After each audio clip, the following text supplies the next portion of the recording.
while he's sitting in the office of vice president. But it happened, and he's the candidate of the Democratic Party right now. That was covered up. As soon as this election moved into the questionable stage, same practice was used. Cover it up, cover it up, cover it up. Big tech, big media, crooked Democratic leaders, big business that profits from the system the way it operates right now. Their desire is to make country not America first, but wherever America should be put so they can make a profit. We could be third, we could be fifth, we could be non-existent as long as they're making a profit. They have no sense of how important this country is to the, really, to the survival of the world as a decent place. There is no other country that puts its men and women's lives at risk to save other people. That country doesn't exist on earth. It's us. And if we destroy the essential nature of this country, the world's in for a terrible period of time. Well, specifically to this election was the subject of a conspiracy that goes back before the election. A conspiracy that was hatched by the crooked leaders of the Democratic Party. And let me say this to all Democrats. 99% of Democrats are just as honest, just as good, just as decent as Republicans. They may not be as correct on the policies, but we can forgive that. Some of my best friends and relatives are Democrats, and they're not correct on the policies. They believe the same thing about me. But they don't cheat. They don't steal votes. They don't sell public office. The very, very top of the Democratic Party has been corrupted badly since Clinton, and it's carrying itself through, and it hasn't been exercised. The head hasn't been cut off yet of that corruption. This conspiracy isn't limited to, but as you hear the testimony, I think you'll figure it out, just like the people in Pennsylvania and later in the week the people in Michigan. It centers around the mail-in ballots and the absentee ballots. We've been warned for 20 years that going to major mail-in ballots as a way of doing our elections will be fraught with tremendous fraud. They're very dangerous. It's almost impossible for even semi-crooked politicians to resist the temptation to use it for ballot stuffing. We were warned by President Jimmy Carter. We were warned by former Secretary of State Jim Baker in a report, very, very consequential report. They said we should never do it. And if we do it, it should be extremely limited to the real absentee situations like we have done in the past. We were warned by Justice Souter in the Supreme Court, warned by many, many experts, Republican and Democrat. Democrats used to be against mail-in ballots, like they were against everything else until President Trump was for it, which gives you a sense they're not thinking about the country. They're thinking about competitive advantage, getting their power back, serving their greed and for power and money. So when they saw the mail-in ballot situation, they said, wow, we could change an election in the past, like they did in Chicago in 1960 with Governor Mayor Daley, like they did in Florida or tried to do just last year in Florida by turning the votes in Broward and Palm Beach County, holding them back for 2 weeks and seeing if they could get enough absentee ballots made up. They couldn't get there. They couldn't get there because there were only like 300,000 or 400,000 absentee ballots. You can't expand it to 1 million. But when you have 2.5 million mail-in ballots, you can expand it to 3 million or 3.2 million. Or you can count it 4 or 5 times in a machine. There's plenty of room for cheating, which is why they slowed it down. So you're in it with other states. It's not just Arizona that has been conned, the people of Arizona taken advantage of, and their right to vote taken away from them. It's the people of Pennsylvania, Michigan, Wisconsin, Nevada, Georgia, and Arizona that we know of. And if your right to vote has been taken away, so is mine. We have an illegitimate election. We have demonstrably wrong numbers in those states. In your state, a lot of the fraud had to do with the mail-in system, as it did in other places. Your state's a little bit different than Michigan and Pennsylvania. Your state, it wasn't full and complete shutout of all Republicans in seeing mail-in ballots and ballots that were in dispute. But it was significant. A significant number of these witnesses were shut out when the important determination was being made, is this ballot valid or isn't it? When you make that determination, as a matter of law in almost every state in the country, and just as a matter of due process and fairness, we'd all agree both parties should get to see it. That's the last time you get to check the validity of the ballot. That's why mail-in ballots are different. We can go back to the machines and we can study the machines. Maybe we can pick up the fraud and the evidence of it, because there's traces left in it. But once the envelope is separated from the ballot, gone forever. You will never know how to connect the fraud, which is why President Carter and Jimmy Baker said it's a field day for fraud. The way you accomplish the fraud is you don't have an independent party or a Republican. If you're going to cheat the Republicans, you don't have him in the room so he can object to it and point it out. Look, this is the same handwriting on 12 ballots. Oh, they didn't fill out the envelope. They just filled out the ballot. Or this seems like it was done by a machine. Those are the things you can object to. So in probably at least 100,000 situations in Maricopa County alone, and Pima, you did not have the opportunity to do that. Those votes should be declared null and void. You also, in addition, however, had your own variations, as the other states did. So the key fraud is the mail-in ballot. That was the backup in case they fell too far behind. That's why they cut off the vote at midnight, 1 o'clock, when President Trump was getting too far ahead, particularly in Pennsylvania, in Michigan, in Wisconsin, and also in Pennsylvania. So they cut off the vote. He was getting up to 800,000 in Pennsylvania, 300,000 in Michigan. He was even further ahead in Wisconsin. They cut off the vote. They turned things off. They chased everybody out. And then it's not your concern, except for the fact that you got to look at this somewhat in total. They started bringing in false ballots. We have 3 witnesses to 100,000 of those ballots being brought in at 4:30 in the morning in Detroit with no Republicans around that they knew of. Luckily, we had 2 that stayed behind and a Dominion employee who was willing to be honest. Not all of them are honest. So the point of that is you're part of this fraud. You also had numerous situations of your workers, your citizens, observing the poll officials helping people vote to the point of telling them who to vote for. Clear fraud.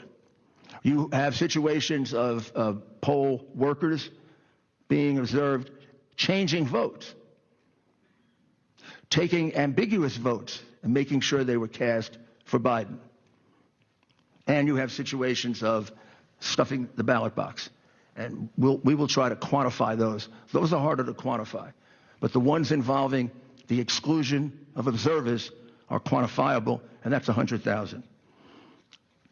So let me spend just 1 minute, and then we'll get our witnesses out, on Dominion. Dominion is a foreign company. It's a Canadian company. It has an office in America, but it's a foreign company. Question number 1. I have to believe the people of Arizona had no idea a foreign company was counting their vote. I guarantee you they didn't, because the people in New York did. I didn't. I find that outrageous. We can't get an American company that we have complete jurisdiction over to count our votes. Now, did we pick this company here in Arizona without any due diligence? It's not just a foreign company. It's a foreign company that's been in a lot of trouble. In Texas, it was excluded after 2 years of study for being exceedingly incompetent. It screwed up elections in the past. It's well known for having the most porous system of all the companies, meaning it's the easiest one to penetrate. They do little or nothing to protect against hacking. They even explain to some extent in their manual how to get into them, how to manipulate them. And then they have a history going back to the Smartmatic company that actually was formed for the purpose of fixing elections. I don't know who makes the choice in your state of who should be counting your votes. But I know that person either is exceedingly naive or much worse. If this wasn't known to the person making the choice, then you got to change your whole system. Finally, you don't have to wait to change your system. We don't have to endure a phony election and the biggest voter fraud in our history and end up with a tainted election and go down in history as a country that didn't have the courage to deal with it, go down as the first group of Americans that didn't have the courage to stand up when their freedoms were being taken away. We'd be the first. When I see some of these leaders cower at the idea of doing what the Constitution gives them the power to do, I become very discouraged about, can we really stand up to this invasion on our, what's been really an invasion on our freedom of religion, our freedom of speech, and now our right to a fair and honest count? That's all we want. I mean, the one thing you will come away with here is the vote as it presently exists is false. It's fraudulent. If they certify it, they are certifying a false statement to the United States of America. Gosh, when I was a prosecutor, that was a federal crime. False statement to the United States in probably the most important matter we have, the selection of our commander-in-chief. I mean, I can tell you where the false statements and where the numbers end up, but that doesn't even matter. It is clear that the numbers are false. It's clear that you have included ballots that weren't properly inspected. It's clear that you're including ballots that were voted by other people. It's clear that you're using machines that have been shown to be totally manipulated in other places, and you won't give us the opportunity to examine those machines. I think anybody who puts their name on that is getting very close to committing a crime. And I think anyone who stands by and lets it happen, maybe they're not committing a crime, but they've lost the sense of what it means that we have to fight to protect our values and our rights, because there are always people, both externally and internally, who want to take them away. And I'm going to ask you to fight. And I'm going to ask you to try to implore the other members of your legislature to stand up to this. Do not be bullied. Do not be frightened. Your political career is worth losing if you can save the right to vote in America. In fact, I may get you a...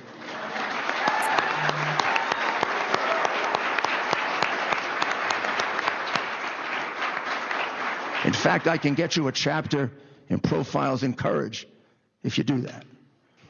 Because at times in our history, certain men and women have stepped forward and lost their political career to give us the rights that we have. It's very, very, very similar to losing your life on the battlefield. But that's really what's required right now. Under the Constitution, and we are going to give all of you the memorandum from Professor Eastman, very short and very direct.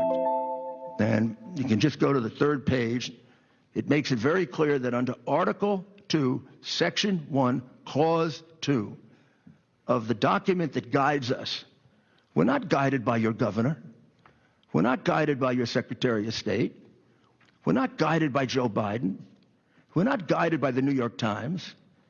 And we're not guided by all those stations that call the election. You know what we're guided by? The Constitution of the United States.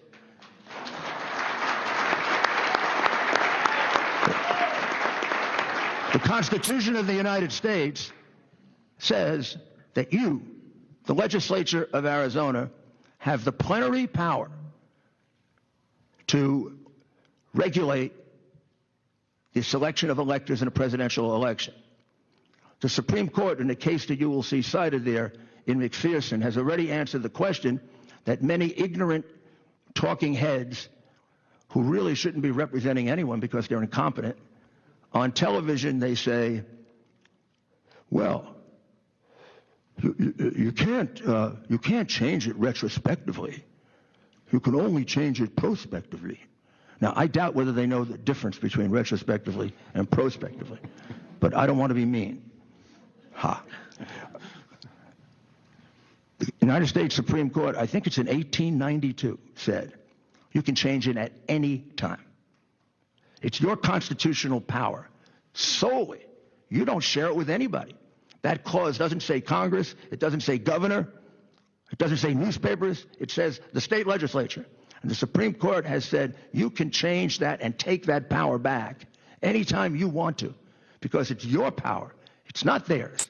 Whatever power the governor or the Secretary of State thinks they're exercising, it isn't theirs. It's the legislature's. You can take it back.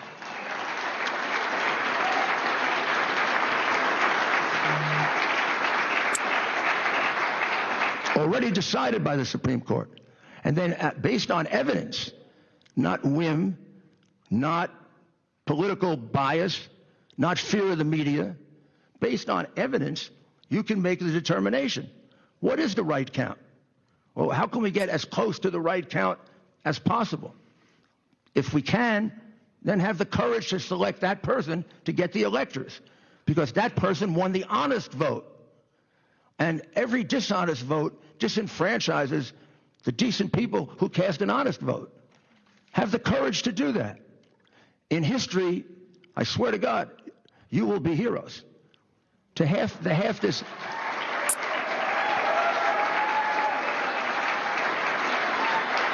If you can't make a determination, then don't certify. That's happened before. If they have screwed this up so badly that you really can't make a determination, then the answer is you do not certify. You can't honestly put your name on a document that sends them the right result. As decent, honest people, that's what you should do. I know I will probably, this is probably the wrong tactic, but we're down near the end. I don't see how any decent, honest person could let this happen. I do not see how any decent, honest person could let this happen. So, with that, I just tell you that the characteristic of human beings that I admire the most, because my heroes are Churchill, Reagan, who's the only president I work for, my hero, and now our new president, who's been my friend for 30 years, and I always knew he'd be a good president, didn't know he'd be a great president. And that's the reason they want him out so badly, because he threatens them with destroying the corrupt system they have been enjoying in Washington since Bill Clinton got there.